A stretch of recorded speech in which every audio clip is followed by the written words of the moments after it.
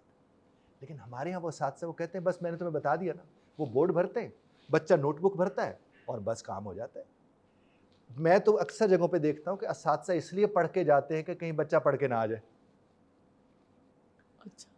اگر بچہ پڑھ کے آ گیا تو پھر تو تماشا لگے گا نا, اس لیے اس کے حصے کا خود پڑھ کے آ اور کوشش کرو کہ وہ کہیں سمجھ ہی نہ آ جائے اس کا, کیونکہ اس کو سمجھ آ گئے تو وہ پوچھے گا. اور آج بچہ جب ڈیفینیشن کے اوپر سوال کرتا ہے استاد کے پاس کوئی وہ رہا ہی نہیں. دیکھیں ہمارا استاد نہیں انفارمر ہے, اس کے پاس ایک انفارمیشن ہے, وہ اس کو لوگوں کے سامنے رکھ دیتا ہے اینڈ دیٹس اٹ. حالانکہ استاد کا کام انفارمر تو نہیں تھا, وہ تو انسپائر کرنے والا کریکٹر تھا. یعنی وہ کسی راستے پر ایک بچے کو کھڑا کر کے ساتھ اس کے چلتا رہے کہ کہیں گرنے لگے تو میں ہلکا سا ایسے, اس کو تو ریفارمر ہونا چاہیے. لیکن وہ انفارمر ہے. جی وہ انفارمر ہے, اس سے بھی انفارمر. آپ یہ بتائیے سوشل میڈیا کے بڑے فوائد بھی ہیں, تو اس کام نے آپ کے کام میں بھی یقیناً اثر پذیر ہوا, اور اس کام کے ذریعے بھی ہم تبدیلی بڑی اچھی لا سکتے ہیں. جی بالکل. تو آپ اپنا بس تجربہ مجھے مختصراً بتائیے گا. ہم لوگ تو اپنے حصے کی کوشش کر رہے ہیں. بالکل. اس میں ہمیں روک رکاوٹ کوئی نہیں ہے. ہم اپنی جو ہمارے خیال ہوتا ہے اس کو ہم ظاہر اس کی زینت بنا دیتے ہیں سوشل میڈیا. جی. اور میرے جتنے بھی کلائنٹس ہیں, کلائنٹیج ہے, وہ ساری میرے سوشل میڈیا کی وجہ سے میرے پاس آتے ہیں. بالکل. اس کا مطلب متاثر ہوتے ہیں, بات سنتے ہیں, سمجھتے ہیں, ہم سے رابطہ کرتے ہیں. لیکن پاکستان میں میرا بہت کم کلائنٹ ہے. زیادہ تر میرا کلائنٹ پاکستان سے باہر کا ہے, چونکہ کپل کوچنگ میں پاکستان میں تو ہسبینڈ وائف بیٹھتے ہی نہیں ساتھ آ کے. باہر کی دنیا میں تو ہسبینڈ وائف باقاعدہ بیٹھتے ہیں, انہیں پتہ ہوتا ہے کہ ہم کیوں بیٹھے ہیں, کیا مقصد ہے. اس طرح پیرنٹنگ کے اوپر جو میرا کام ہے اس میں بھی زیادہ تر پاکستان سے باہر کے پیرنٹس ہیں جو ہمارے ساتھ بیٹھتے ہیں. اس میں بہت کم مسلمان اور یہ پاکستانی یا انڈینز ہوتے ہیں, زیادہ تر تو باہر کے باقی لوگ ہیں, جیسے جرمنی سے ہیں, امریکہ سے ہیں, کینیڈا سے ہیں. ان لوگوں کو ابھی اس بات کی آگہی ہے کہ یہ چیزیں دیکھنے کرنے والی ہیں. ہمارے ہاں تو ظاہر اس طرز کی ابھی آگہی نہیں ہے. البتہ جب مارننگ شوز میں ہم لوگ جاتے ہیں تو اس سے تھوڑی تھوڑی اویئرنیس پیدا ہو رہی ہے. تو مہینے میں 1-2 کلائنٹس ہمیں پاکستان سے مل جاتے ہیں جو پاکستان کے اندر یعنی آ کے بیٹھ سے ہمارے ساتھ. باقی زیادہ تر تو ہمارے پاکستان سے باہر کے کلائنٹس ہوتے ہیں. آپ یہ فرمائیے گا کہ آپ نوجوان نسل کے لیے کیا خاص پیغام دینا چاہیں گے؟ میں ان کو یہ کہوں گا کہ جو کچھ بھی پڑھ کے جاتے ہیں یہ اپنے گھر میں موجود جو بزرگ خاتون ہیں, یہ صاحب ہیں, ان کو ان کی زبان میں ایک دفعہ سمجھا دیا کریں. اچھا. زندگی بدل جائے گی ان کی بھی ان کی بھی. یہ ایک بظاہر بہت عام سی بات لگ رہی ہے, لیکن جس کو صاحب سمجھ ہوگی نا وہی سمجھا سکتا ہے. اور جب تک آپ ماں بولی میں کسی بات کو پیش نہیں کر سکتے تو اس کا مطلب آپ کو اس کی سمجھ نہیں آئی. آپ دیکھیں نا, میری بات پہنچ رہی ہے نا آپ تک؟ ارے میں تو ایسے ہی بڑی ہوئی ہوں, میں کیا بتاؤں, مدر ٹنگ اور یہ سب جناب, جس زبان میں ہم سوچتے ہیں نا جناب, ہم جس زبان میں سوچتے ہیں, اگر میں اردو سے بڑی ہوئی تو میں اردو میں سوچتی ہوں, چاہے میں کو. جی لیکن ہمارے وہ نہیں ہے. آپ دیکھیے کہ نیوٹن, اب بلکہ وہ مسئلے ہوتے تھے آپ کو یاد ہو گئے جس کو بعد میں تھیورم کہا جاتا رہا. جی. اب دنیا جہان میں مسائل حل کیے جاتے ہیں, کرائے جاتے ہیں, ہمارے وہ بھی یاد کرائے جاتے تھے. اب جس قوم کو مسائل یاد کرائے جائیں آپ اس سے کیا توقع رکھیں گے؟ تھیورم ہوتے تھے نا. کہتے ہیں بھی یاد. اچھا پھر چھوٹی سمری لب کے یاد کرنے والی قوم.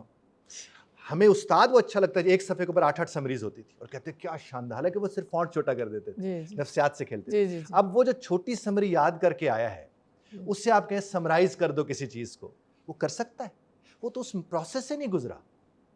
میں ایک گورنمنٹ ادارے میں سویرے آج کل ٹریننگ کرانے, 10 دن کا میں نے رائٹنگ کا کورس کروانا شروع کیا.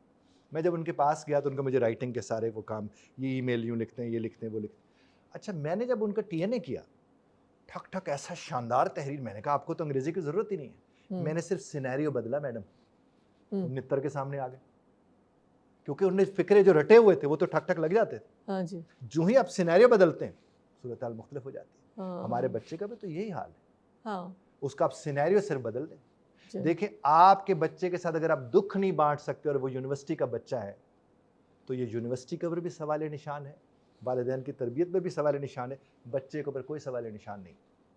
ہم نے تو اس کو تختہ مشق بنا رکھا ہے. مجھے بتائیں کہیں ہم اپنے بچوں کو فیصلہ کرنا سکھاتے ہیں؟ پی ایچ ڈی کر کے آتے ہیں میرے پاس آئلٹس میں, آپ دیکھیں کہ 2100 لفظ ہوتے ہیں جو انہوں نے پڑھ کے تو ان کا جواب ڈھونڈنا ہوتا ہے. P H D M Phil نہیں ڈھونڈ پا رہے ہوتے. آئلٹس تو بہت آسان ہوتا ہے. نہیں میڈم ایسا نہیں. دیکھیے ہے کہ ہم ہیں میڈم بریکٹ لگانے والی قوم. سوال میں ایک جیسے لفظ نظر آ جائیں اور جواب میں ایک جیسے لفظ نظر آ جائیں, اس کی بریکٹ لگا کے ہم کام چلا لیتے ہیں. اب یہاں پر جو سوال ہیں اس میں لفظ اور ہیں, جواب میں لفظ اور ہے، تو وہ کہاں سے ملے گا؟ پھر آپ کو نہیں پتا تھیسس کیسے ہوتے ہیں؟ تھیسس میڈم آپ تب تک نہیں کر سکتے جب تک آپ ریفریز نہیں کر سکتے.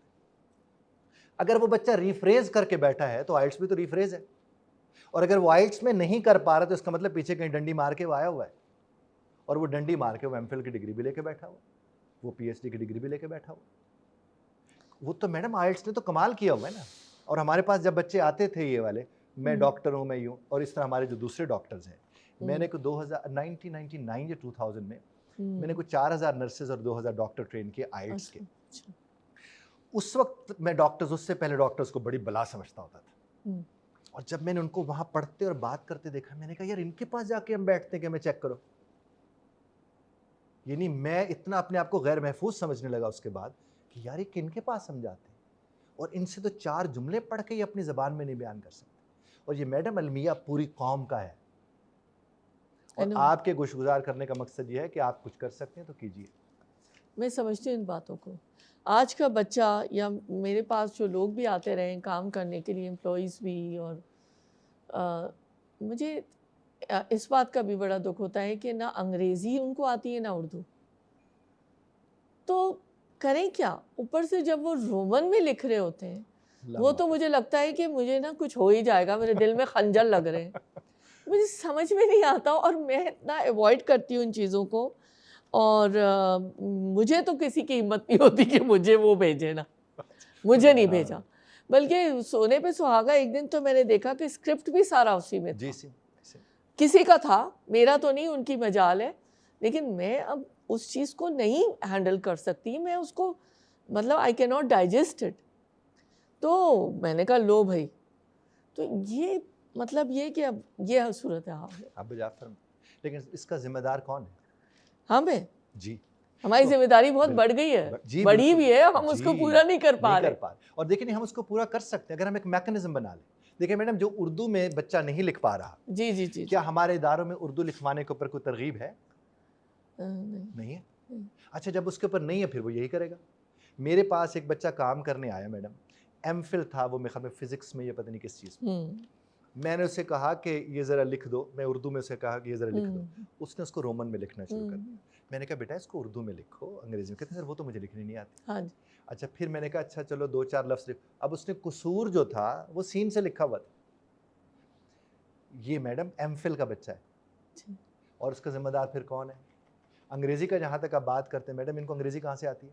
نہیں آتی. میرا تو یہ ماننا ہے کہ جب تک آپ کو اہل زبان کی زبان سمجھ نہیں آتی نا، تب تک اب یہ دعویٰ نہیں کر سکتے کہ آپ کو وہ زبان آتی. میں انڈیا میں پڑھا رہا تھا، آج سے کچھ کئی برس پہلے کی بات ہے. علماء تھے ان کے، تو میرا ہے انگلش فار اسلام کے حوالے سے میں نے کورس بنایا. میں ان کو پڑھا رہا ہوں، تو پڑھاتے پڑھاتے نا میں نے ایک لفظ استعمال کر لیا، چھپ. اور لکھنؤ میں تھے جن کو میں پڑھا رہا تھا. میں نے جو ہی چھپ استعمال کیا نا، تو ایک استاد صاحب، مولانا صاحب جو تھے، مجھے کہنے لگے کہ قبلہ ایک منٹ رکیے گا. میں رک گیا. مجھے کہتے ہیں کہ آپ ہمارے استاد ہیں، اور لیکن میں آپ کو عرض کروں کہ لفظ چھپ نہیں، چھپ ہوتا ہے. ہائے. اچھا، میں نے جب اسے کہا، میں نے کہا چھپ ہوتا ہے، میں نے کہا یار ہم نے تو چھپ سنا ہے. کہنے لگے سر آپ نے جو بھی سنا ہوگا، زبان ہماری ہے، اور جس کی زبان ہوتی ہے وہی معیار ہوتا ہے. تو اب جب زبان کا معیار اہل زبان ہوگا تو ہمارے یہاں میڈم کیا ہوتا ہے؟ آپ مجھے بتائیے جو انگریزی بول رہے ہیں، بھائی نہ بولو. ہاں، نہ بولو. میں بھی یہ کہتی ہوں. لیکن وہ بولتے ہیں ادھر سٹ ہو. اب یہ کوئی انگریزی ہے؟ اور یہ آپ اکثر دیکھنے کو ملتے ہیں. کل پرسوں میں کسی کے کھانے پہ گیا تو وہاں کی خاتون کو پتہ چلا جو کہ انگریزی کا استاد ہے، مجھے کہتی ہے سر آپ نے میری دال کو ہینڈ نہیں لگایا. او مائی گڈنس. دال کو آپ نے ہینڈ نہیں لگایا. وہ آپ خود دیکھ لیں کیا ایسی تمہارے پر قیامت آئی ہوئی ہے کہ تم اتنا زیادہ مشکل ہو رہی ہے تم. اب دیکھیں میڈم، میں انگریزی کا استاد ہوں جی. میں انگریزی صرف وہاں جا کے بولتا ہوں جب میرے سامنے انگریز ہو. ہاں جی.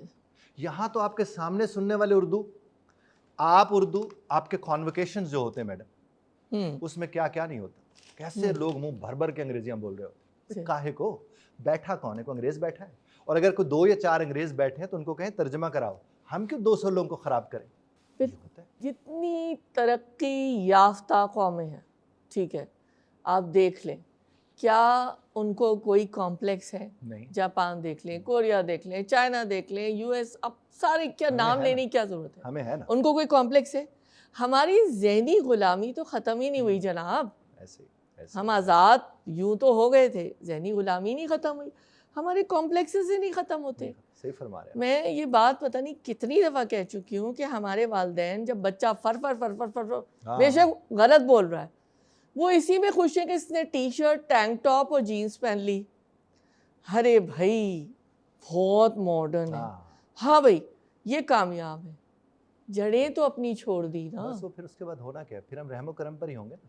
جی رحم و کرم پر ہی. میں ایک جگہ انگریزی پڑھا رہا ہوں میڈم, اچھا میں چونکہ میرا ہے کہ ایکسنٹ کے اوپر ہم لوگ کام کرتے ہیں, تو ایک صاحب کہنے لگے کہ سر کیا انگریزی بولتے ہیں, سمجھ نہیں آتی. جملے پہ تو غور کیجیے بھائی, وہ زبان تھوڑی ہوئی جو سمجھ نہیں آتی. زبان یا ابلاغ کا مطلب تو یہ ہوتا ہے کہ جو آپ بتا رہے ہیں وہ پہنچے اور سمجھ آئے اگلے کو. یہ تو توہین ہے بولنے والے کی کہ وہ بولے اور اس کی بات ہی آپ کو سمجھ نہ آئے. تو وہ تعریفی کلمات میرے لیے کہہ رہا تھا کہ وہ ایسی انگریزی بولتا ہے کہ سمجھ نہیں آتی, حالانکہ وہ تو توہین ہے بطور کمیونیکیٹر میری. لیکن یہ سلسلہ یہاں پر چل رہا ہے, آپ اپنے اداروں میں کہیں بھی چلے جائیں. اور میں بار بار ادارہ کیوں استعمال کر رہا ہوں, چونکہ مجھے بڑے عرصے بعد موقع ملا کسی ادارے کے بندے کے ساتھ سامنے بات کرنے کا, بلاتے اور میں بسم اللہ. تو آپ میڈم تبدیلی کا سبب بن سکتے ہیں. آپ کے اندر وہ معذوری نہیں ہے جو شاید ہم جیسے لوگوں کے ہیں, چونکہ ہمارے پاس ادارہ کوئی نہیں, اور ہمارے پاس جتنے 15 20 40 لوگ آتے ہیں مہینے میں, ہم ان کے ساتھ ضرور یہ کوشش کرتے ہیں. آپ میڈم یہ دیکھیے کہ ایک مہینے میں 4 ہفتوں میں اگر ایک بچہ برٹش کاؤنسل کا ٹیسٹ دے کر انگریزی کا پاس کر لیتا ہے تو وہ 16 برس کر کیا رہا تھا.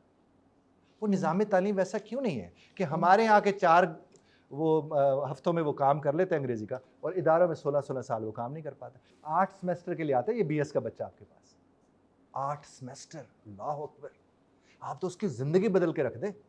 اچھا پھر جب ان سے جا کر بات کرتے ہیں ہمیں پھر پتہ چلتا ہے کہ سر وہ HEC نے ہمیں ایک دیا ہوا ہے کمیونیکیشن اور اس کا بیہیویئر کا, اور اس کا ہم بڑا اچھا کراتے ہیں. بھئی آپ 8 سیمسٹر میں 5 پریزنٹیشن بھی اگر ایک ٹیچر لے رہا ہے تو 40 پریزنٹیشن دینے کے بعد وہ بچہ کھڑے ہو کر کہیں بات نہیں کر سکتا. تو یہ کون ہے اس کا ذمہ دار؟ اب ہم تھوڑی سی مردوں کی نفسیات کے حوالے سے بات کرتے ہیں. بسم اللہ. آپ یہ بتائیے کہ مردوں کی جو نفسیات ہے آپ اس کو کس طرح سے بیان کریں گے, اور وہ کیا سوچتے ہیں لوگ, ان کو کیا غلط سمجھتے ہیں؟ دیکھیے ایک تو مرد اور عورت کا مختلف ہونا ہی ان کے درمیان حسن کا ہونا ہے, وہ دونوں مختلف ہوں گے تو ظاہر. دوسری بات میں اختلاف کے اوپر آپ سے عرض کروں کہ ہمارا جو وجود ہے اس میں دیکھیں یہ سارا تضادات کا مجموعہ ہے. یعنی جو ہاتھ کر سکتے ہیں وہ پاؤں نہیں کر سکتے, جو پاؤں کر سکتے ہیں وہ آنکھیں نہیں کر سکتے. تو اس تضادات کے مجموعے نے نا اتحاد کی صورت میں ہمارے وجود کو جنم دے رکھا ہے. تو اس سے یہ تو بات ثابت ہوگی کہ تضادات جو ہوتے ہیں وہ جب اتحاد کا سبب بنتے ہیں تو وہ خوبصورتی کا سبب بنتے ہیں, کوآرڈینیشن بھی ظاہر اس اعتبار سے ہوتی ہے. باقی جہاں تک مرد کی نفسیات کا میں آپ سے عرض کروں, مرد کو احترام چاہیے ہوتا ہے جس طرح عورت کو احترام چاہیے ہوتا ہے. اگر مرد کا احترام کر لیا جائے تو اس سے وہ چیزیں منوائی جا سکتی ہیں جو شاید وہ بدتمیزی میں نہیں مانے گا. احترام. اور میں آپ کو ایک بات عرض کروں, میں ایک بڑے کسی ادارے میں کام کرتا تھا, وہاں پڑھانے جاتا تھا میں, تو وہ ایسا ادارہ تھا جہاں پر نائکا وغیرہ بھی آیا کرتی تھی, یہ جو ڈانس وانس کراتی ہیں وغیرہ. اچھا. تو میں وہاں پر ایک دن بیٹھا پڑھا رہا ہوں فارسی نا, تو میں نے وہ فارسی کا کوئی شعر ویر پڑھایا تو وہ پیچھے کہیں بیٹھی ہوئی تھی, تو وہ اٹھ کے آئی, انہوں نے کہا کہ سید زادہ آیا ہوا, تو وہ آئی, میرے انہوں نے گھٹنوں پہ ہاتھ رکھا, یوں کیا, دعا کے لیے کہا, اور کہنے لگے شاہ جی میں گل کرنی سی. میں نے کہا جی فرمائے. مجھے نہیں پتا وہ کون ہے, بیک گراؤنڈ وغیرہ سارا. مجھے کہنے لگی کہ آپ کو میں بتاؤں میں کون ہوں. جب اس نے بتایا تو میں تھوڑا سا ذرا الرٹ ہوا. مجھے کہنے لگی کہ سارے شرفاء ہماری تربیت یافتہ لڑکیوں کے آگے ایسے ڈھیر ہوئے ہوتے ہیں کہ آپ سوچ بھی نہیں سکتے. اب جو اگلا جملہ میڈم اس نے بولا, کہنے لگے کیونکہ ہم نے اپنی بیٹیوں کو بتایا ہے کہ مرد کو رکھا کیسے جاتا ہے, اور کہیں یہ نیک بیویاں ہم سے تربیت لے لینا, آپ کا مرد کبھی باہر نہ جائے. میڈم جملہ سنیں اس کا. میں تو کتنی دیر جیسے ہوتا ہے نا میرے پر سکتہ طاری ہو گئی. مجھے کہنے لگے یہ ٹرکس ٹیکنیکس, کہتے کون ہے جو اپنی بیٹیوں کو سمجھا کے بھیجتا ہے کہ مرد کو رکھنا کیسے. پھر میں نے اس کے اوپر اس دور میں لکھا بھی تھا. دیکھیں میڈم, جب ایک بیٹی کو کے سامنے ماں کہتی ہے نا کہ تیرے پیو نال جس طرح میں گزارا کیتا ہے, تو اس نے تو ہیرو مار دیا اس کا. اس کے دماغ میں بٹھا دیا کہ شوہر تو اچھے ہوتے ہی نہیں, اور مرد نے اپنی بیوی کو بے عزت کر کے بیٹے کو بتا دیا کہ عورتیں تو ہوتی بے عزتی کرنے کے لیے. تو آپ اس سے کیسے توقع کریں گے کہ وہ بہتر شوہر یا بہتر بیوی جا کر بنے گی؟ تو وہ جو اپنے کام کے ساتھ غلط کام ہے, لیکن کیسا اخلاص ہے ان کا, اور اس اخلاص کا اظہار وہ کیسے آ کے کر رہی ہے کہ یہ سکل سیٹ ہے. تو نفسیات کے جب آپ نے بات کی, مرد کو احترام اور عزت چاہیے ہوتی ہے. چیخنے چلانے والا تو ویسے بھی کسی کو برا نہیں لگتا, اور اسی طرح عورت کو بھی عزت اور احترام چاہیے ہوتی ہے. اگر ایک مرد عورت کی عزت کرتا ہے, اس کا احترام کرتے, تو بہت سی چیزیں اس سے منوا لیتا ہے. اس طرح عورت بھی آپ نے دیکھا ہوگا, جب اس نے منوانا ہوتا ہے, اس کی ٹون اور ہوتی ہے, اس کا سٹائل اور ہوتا ہے, اور پھر وہ منوا لیتی ہے, اور اس میں وہ احترام کر کے منوا رہی ہوتی ہے, اس پہ پیار بھی آ رہا ہوتا ہے, اس کا کہنا بھی ماننے کو دل کر رہا ہوتا ہے. اور اگر وہ ایسا نہیں کرے گی تو that's it. اس لیے احترام, اگر آپ کہیں گے نفسیات کے اعتبار سے دیکھا جائے تو احترام. باقی جہاں تک تعلق ہے, آج کل بہت تیزی سے ایکسٹرا میرٹل ریلیشن شپس بڑھ رہے ہیں, اور بہت سی چیزیں بڑھ رہی ہیں, تو مرد اس میں باز نہیں آ رہا ہے. لیکن جب مجھے کوئی کہتا ہے کہ ایسے مرد باہر منہ مار رہے ہیں, تو میں ان سے کہتا ہوں مار کہاں رہے ہیں منہ؟ یعنی اگر یہاں ایک مرد ہوگا تو وہاں عورت ہی ہوگی نا. تو اس کا مطلب اگر 4 مرد باہر برائی کر رہے ہیں, تو وہ 4 عورتیں بھی ان کے ساتھ کہیں نہ کہیں شامل ہیں. لہٰذا کسی ایک کے اوپر آپ یہ بات نہیں کر سکتے کہ کسی ایک کو آپ اس میں مورد الزام ٹھہرائیں. حرام تو ہے ہی ہے, اس میں تو کوئی دوسری رائے نہیں. لیکن اگر وہی نیک بیویاں, ہماری بہنیں بیٹیاں جو گھروں میں بیٹھی ہیں, اگر وہ مرد کے ساتھ اس محبت کا اظہار کریں, وہ خیال اس طرز پر اس کے ساتھ رکھیں جو سوشل میڈیا کی وجہ سے وہ اب نہیں رکھ رہی. میڈم اب سب کے پاس آپشنز آ گئی ہیں. میں آپ کو ایک بڑی خوفناک سٹوری عرض کرتا ہوں. میرے پاس ایک صاحب, میرے پاس جب پڑھنے کے لیے بچے آتے تھے نا, بچیاں ظاہر شادی شوادی ہوئی ہوتی ہے, باہر جا رہی ہوتی ہیں, تو میں نے ان میں ضرور کوئی نہ کوئی ایسی بات سمجھاتا رہتا ہوں جو کہ استاد کا کام ہے کہ وہ بہتر زندگی گزاریں.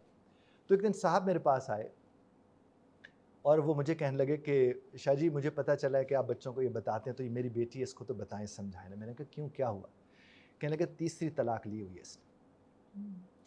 کہتے پہلے اس نے بڑے چاؤ سے شادی کی, پھر یہ کہیں باہر ایسے گئی گھومنے پھرنے, تو وہاں سے کوئی اچھا لگ گیا.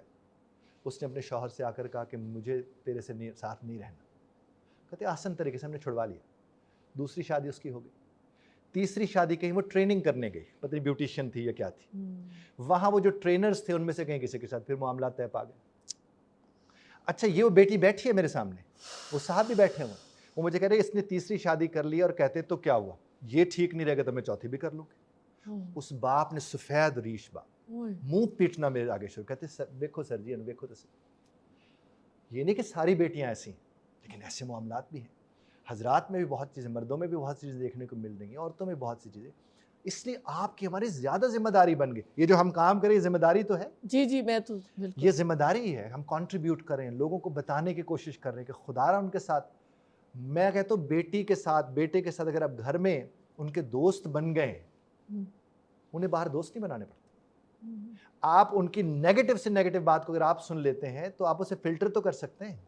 باہر والا تو اسے یوز کرے گا اپنے کسی نہ کسی مقصد کے لیے. اور ادارے, آج تو ادارے محفوظ جگہ بن گئی ہیں لوگوں کی ملاقاتوں کی.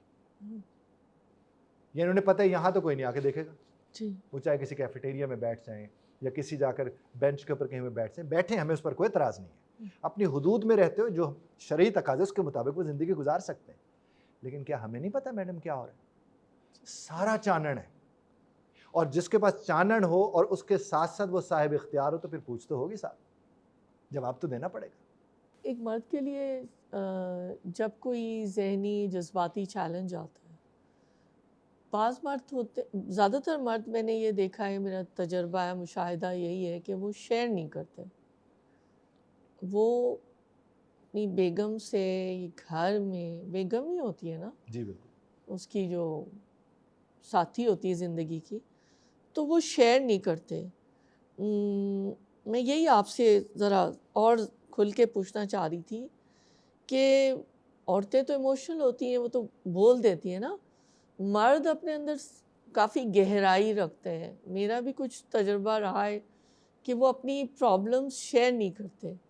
خدا نخواستہ میں کوئی نیگیٹو اس کی نہیں بات کری, کوئی ریلیشن شپ کی. جی جی جی, اگر ورک پہ یا زندگی میں یا کاروبار میں, اداروں میں کوئی ان کے ساتھ مشکل پیش آ رہی ہے, کسی بھی قسم کی، تو وہ جو مضبوط اعصاب کے مالک ہوتے ہیں وہ شیئر نہیں کرتے، یا ان کو کوئی صدمہ پہنچا تو وہ شیئر نہیں کرتے. مجھے لگتا ہے کوئی، یہ میرا اپنا تجربہ ہے جو آنکھوں دیکھا حال، وہ ایک گہری مجھے لگتا ہے کھائی کے مانند ہوتے ہیں کہ وہ اسی کے اندر ہی اپنا جو ہے نا اس گرداب میں پھنسے رہتے ہیں. آپ کا چونکہ تجربہ بہت ہے، آپ کچھ اس بارے میں مجھے میرے ساتھ شیئر کرنا چاہیں گے؟ میں نے تو ایسا ہی دیکھا. جی آپ جو فرما رہی ہیں بجا ہے، جی. لیکن اگر مرد شیئر نہیں کرتا تو اس میں زیادہ تر ذمہ دار عورت ہوتی ہے. اچھا. شیئرنگ کے لیے اس اعتماد کی ضرورت ہوتی ہے اچھا. جو اس عورت کی طرف سے آنا ہوتا ہے. آپ دیکھیں اگر ہم سنت کو بھی سامنے رکھ لیں، نبی کریم صلی اللہ علیہ وسلم کی ذات مبارکہ نے وہ جو کمپینین والا کانسیپٹ ہمیں دیا ہے، آپ تو پہلی وحی کے بعد جو ہم تک تاریخ بتاتی ہے، آپ تو تشریف لے گئے تھے، اور وہ انہیں کوئی ضرورت نہیں تھی، نہ کپ کپانے کی ضرورت تھی، نہ ایسی کوئی، وہ صرف آپ کو ہمیں بتانا چاہ رہے تھے کہ بیوی کیا ہوتی ہے. تو وہ تو کمپینین ہے، آپ کے جب دکھ سکھ کی ساتھی ہے تو آپ اس سے نہیں بات کریں گے تو کس سے کریں گے. لیکن جب ادھر سے تانے آتے ہیں نا، اس کی وجہ سے مرد گہری کھائی بن جاتا ہے. اب دیکھیے وہ گیا، اس نے اسے کہا کہ دیکھو بھائی نے یہ بات میرے ساتھ ٹھیک نہیں کی، اسے ایسا نہیں کرنا چاہیے تھا، میں بہت دکھی ہوں. اور کہ میں تو تمہیں پہلے ہی کہتی تھی، تم میرے کو سنتے ہو، تم میرے کو بات مانتے ہو. جب وہ اس طرز پر اسے تانا دے گی تو وہ کیا کہے گا، نہیں یہ کندھا میرا کندھا نہیں ہے، مجھے کسی اور طرف جانا ہے. تو اگر خاتون پہلے دن سے اس قدر اعتماد اس کو دے دے، اس کو تو چھوڑیے، میں آپ کو ایک بات عرض کروں کہ بیوی کو دیکھنے سے راحت ملتی ہے. جی. تو جس کو دیکھنے سے راحت ملے اس سے شیئر کرنے سے کتنی راحت ملے گی. جی.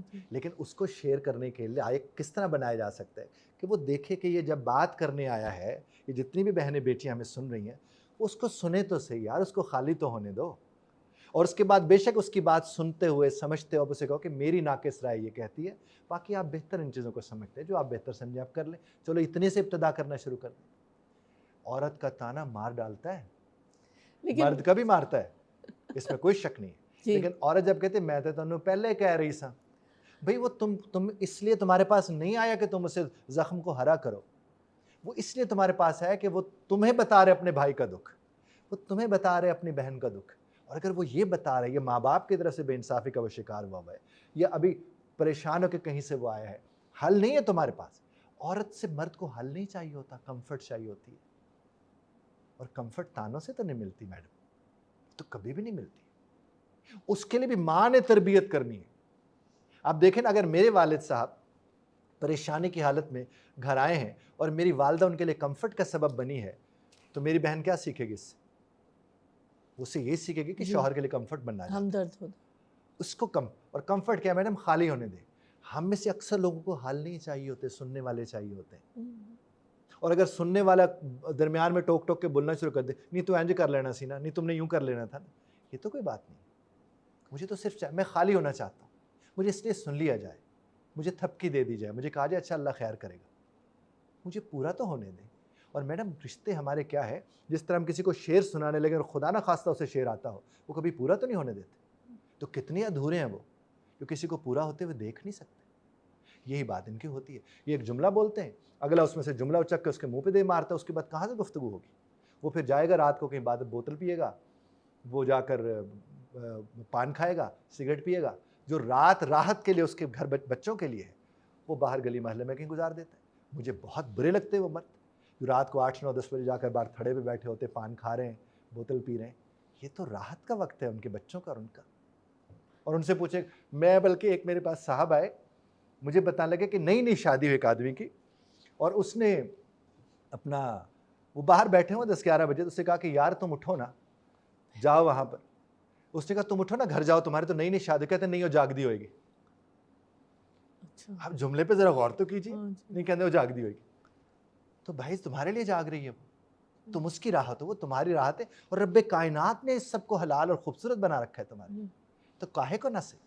تو اس کی میڈم تربیت کی ضرورت. جیسے آپ نے اشارہ کیا کہ مطلب ہمدرد عورتیں بھی ہیں، اور ایک یہ ہے کہ انہوں نے کوئی تانا دے دینا ہے، کوئی جملہ ان کے اوپر پھینک دینا ہے، تیر گرا دینا ہے، طنز کا تیر.